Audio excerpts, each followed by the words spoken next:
What would you say is like the differentiation between your relationship with Miss Hannah and Miss Mack and your other teachers? I feel like I can be more of myself kind of with Miss Mack and Miss Hannah, mostly because they're comfortable with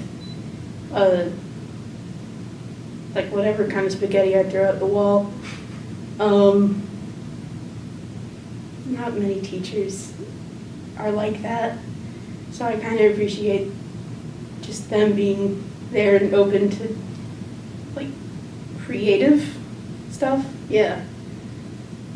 Do you think then, like, the more freedom you have with Miss Mack or Miss Hannah, or that they're more like open-minded and it's more of like a friendship, do you think that makes you more motivated in that class in particular, in contrast to classes where you don't have like a close relationship with a teacher or the openness to create? Yeah, I think so, because when I don't do stuff for them, it feels like I'm letting them down more than like, whatever. This is something I can do later, you know? Yeah. So would you say art has an impact on your mental health? Yeah. Could you delve into that? I could. It doesn't, the way it impacts me is more positive than negative. Because there will be times where I feel something and I want to do something, good or bad. But if I draw it out, sometimes the feeling will go away.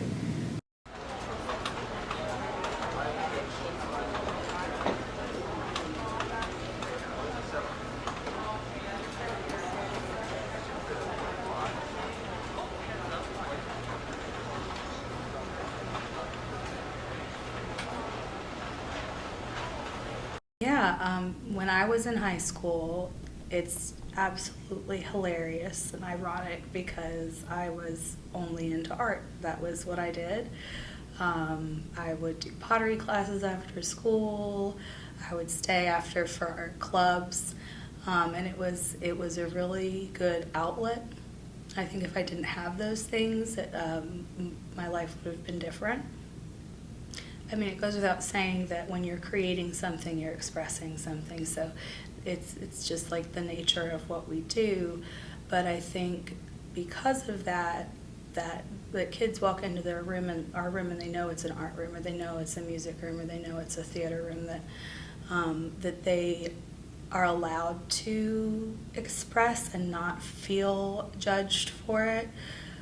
So we do get a lot of kids who, not that every art student is troubled, but a lot of students who might be, it's an outlet for them, and in just making their art. And as the year goes on, hopefully through that, the teacher gets to know them better and they've gained a support. But I think mental health wise, it doesn't matter how healthy or not that you are, that you still benefit from that feeling of, oh, I made something, I produced it, and it's mine. So it's good for everybody.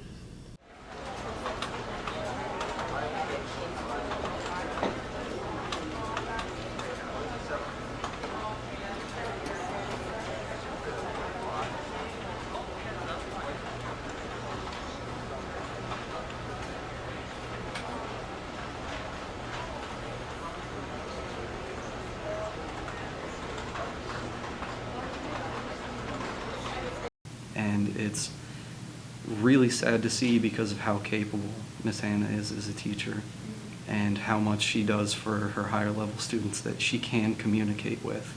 And she's like a friend to a lot of people, and she is a friend to a lot of people in her higher level classes.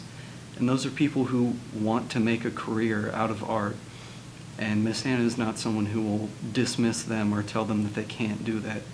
Even if she doesn't necessarily feel like they're at the point where they can, she's never going to tell someone, you can't make a career out of this, or you can't go any further with this because you're not good enough. And for an art teacher or any kind of teacher at all, that's extremely important. And that's something that a lot of teachers who will openly dismiss her as just an art teacher could really learn from. Do you feel like the art classes you've taken in high school have prepared you for what you're going to do out, like after you graduate? Even if they haven't prepared me for everything that I want to do outside of high school, for me, in the past 2 years, art has felt like something more meaningful than just going into a classroom and listening to a teacher talk. It feels like I'm growing more as a person in that room than I am in any other classroom in the school. And that's extremely important for someone who has no motivation for school. And that's something that needs to be acknowledged more. And the art room, or Miss Hannah as a teacher, deserves a lot more respect from her colleagues because of that.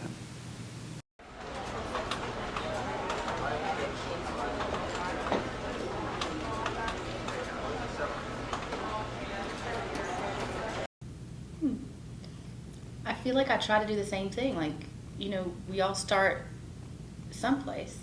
And as long as we have the motivation and the passion to keep practicing and keep working at it and keep exploring whatever it might be, that we can get better. So especially my Art 1 students are like, you know, this is intimidating already. I like to be like, well, this, you know, point out all those good aspects and saying how much, you know, point out places that they have improved so they can always try to find that positive, because if we always focus on the negative, then we get no place. I will say from doing the interviews, people will say, like you did about your English teacher, about like a sense of family, or like a sense that you were Miss Mac, or like a mother figure. How would you say you promote that in the classroom, those relationships? I try to find a connection with all my students. Try to find something beyond what they're doing academically. Like, what kind of connections can we make about each other that we can find in common? Try to get to know them personally versus just as another student in a desk. Do you think it's hard to balance that and like having to like have a classroom structure? Yes. I think I struggle every year with the management, because, you know, you got to be a certain amount of strict, which I'm not good at, and but also you can't be completely cold and disconnected, or you won't have that sense of family. So that relationship that you build is super important, so that you both have respect for each other.